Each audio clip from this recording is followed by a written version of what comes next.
I pronounced to you. Very recently, I happened to watch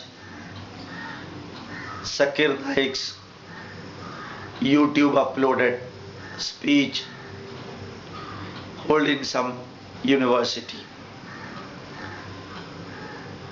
After about 15 minutes brief speech, 3 questions were asked to him.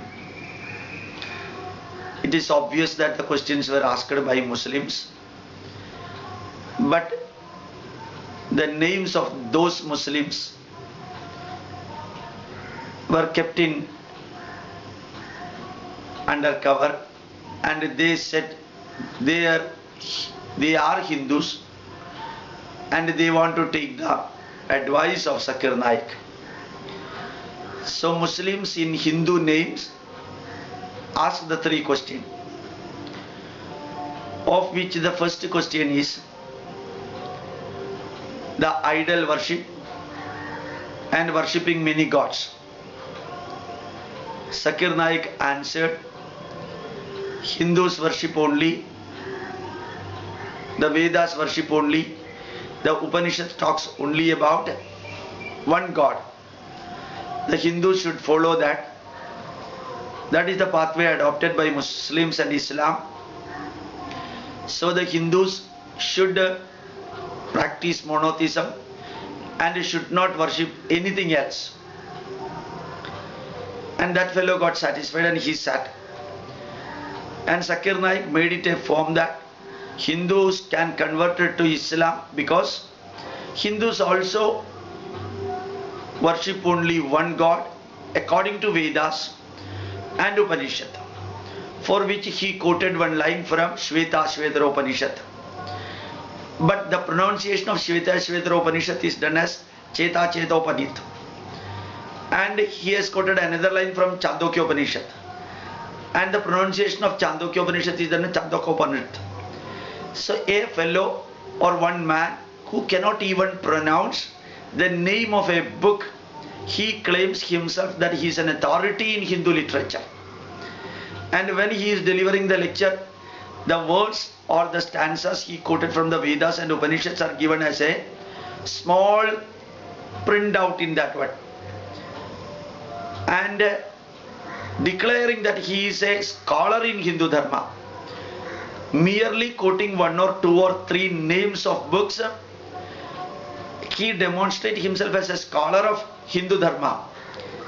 To Zakkir Naik and all other Muslims who follow Zakkir Naik, I would like to tell them that Muslims have got only one book, Christians also have got only one book, but Hindus, we have got 2000 foundation literature written in Sanskrit, 10,000 commentaries written in Sanskrit, and more than 1 lakh sub-commentaries written in 16 Indian languages.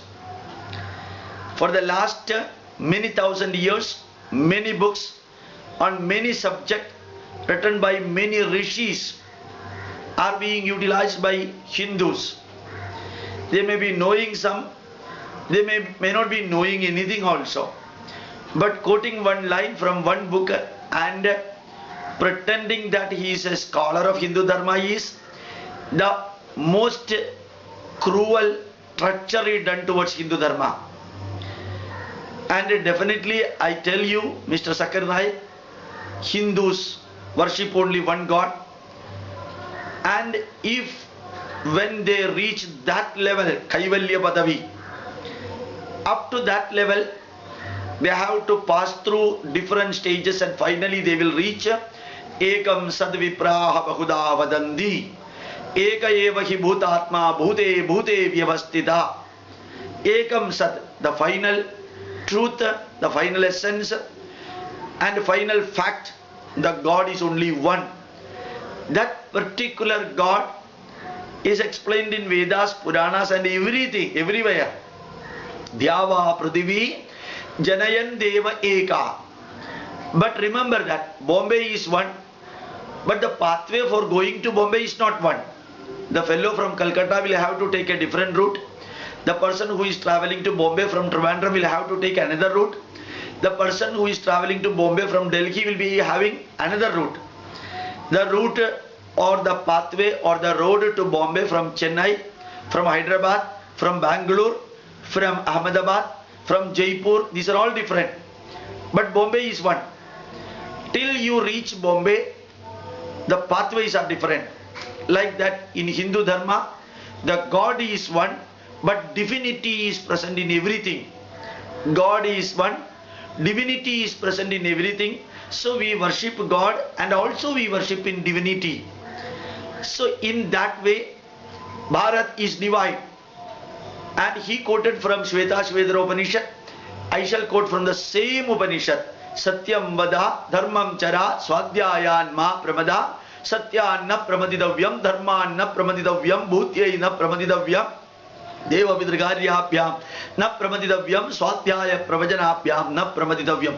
Then Mr. Zakkir Naik come to the next point.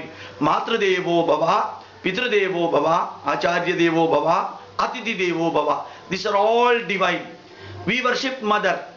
In the second question, Zakkir Naik tells that a Muslim will never worship India as a land or motherland.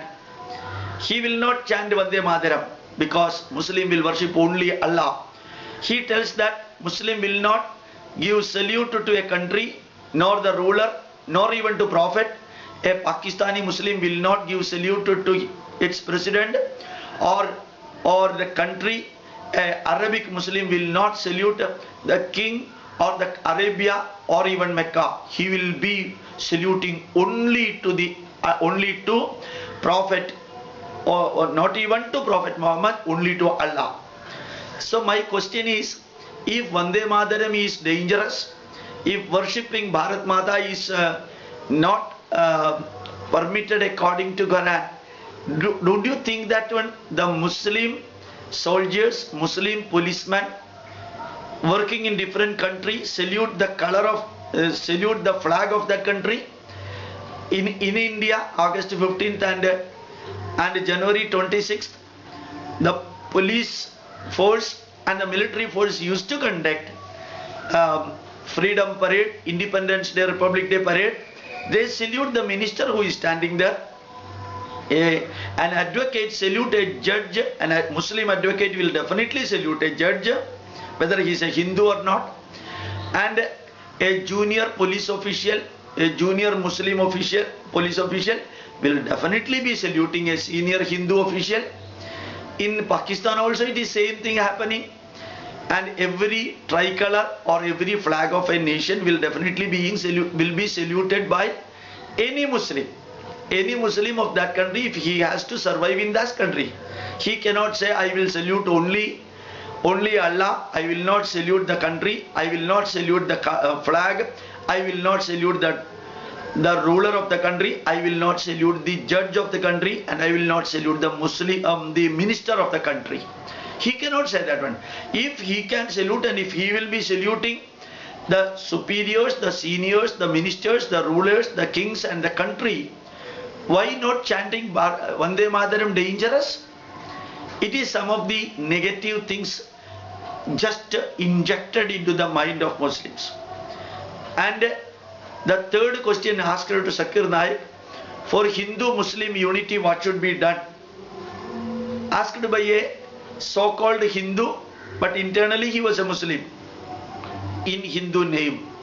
The answer given by Zakkir Naik, if the Hindus follow what is mentioned in Vedas, if the Hindus worship only one God, if the Hindu comes from the polytheism pathway to monotheism pathway, definitely Hindus and Muslims can come together, live together. It is like living as a Muslim, even though Hindus worship one God. Muslims worship only one God, Allah. So Hindus also should worship only one God according to Veda. And then the Muslims and Hindus can live, cooperate, complement, coexist and work together.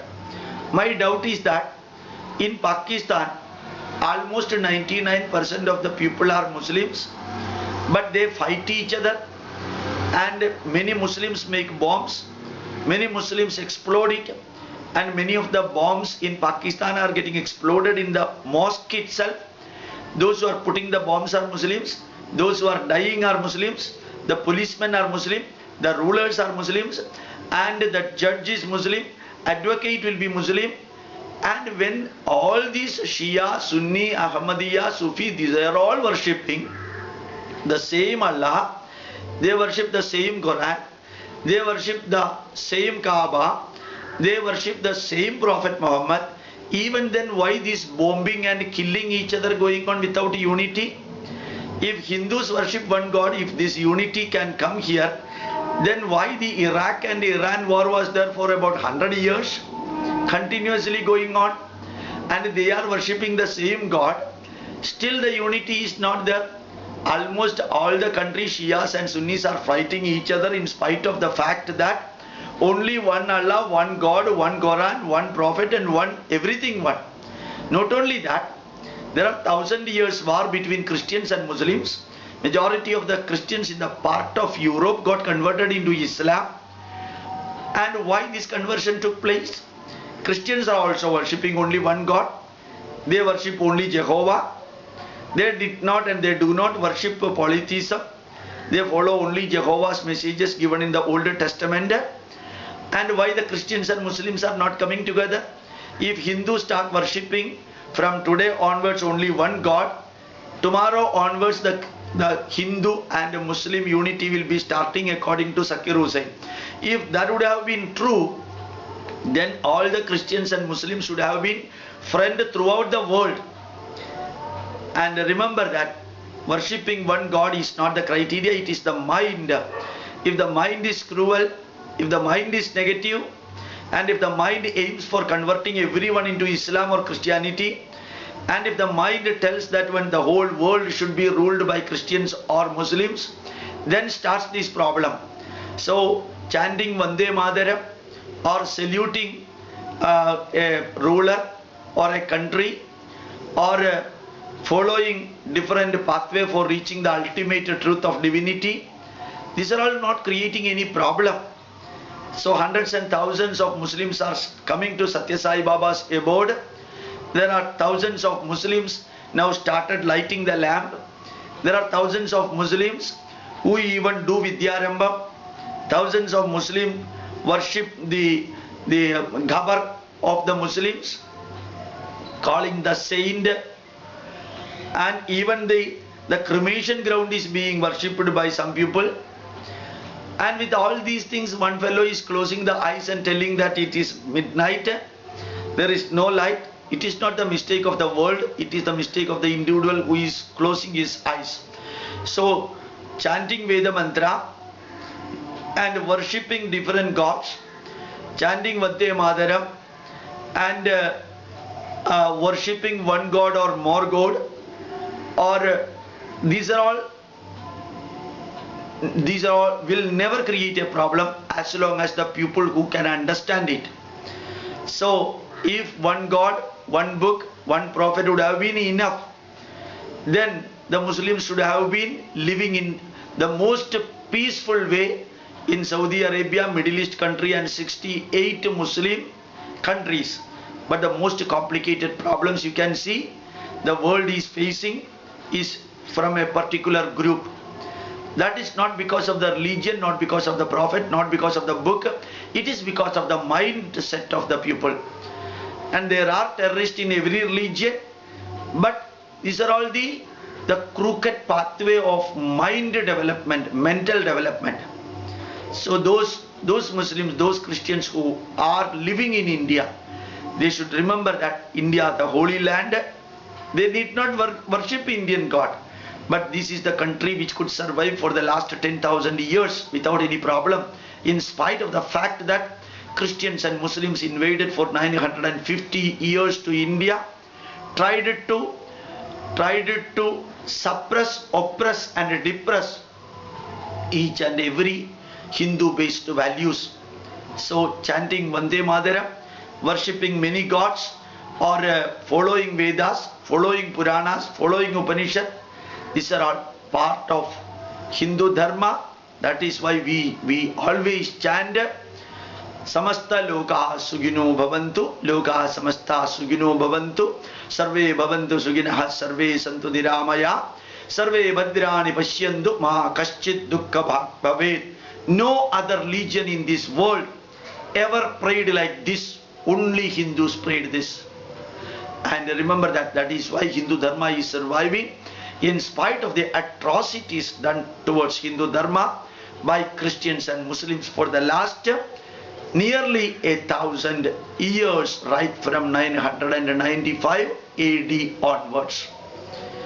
So Hindu Dharma will survive in India and everywhere in the world without a missionary, without any terrorism, without any monotheism or polytheism, and with the way in which it survived for the past 10,000 years, it will survive the coming 10,000 or more years also. My pranams to you.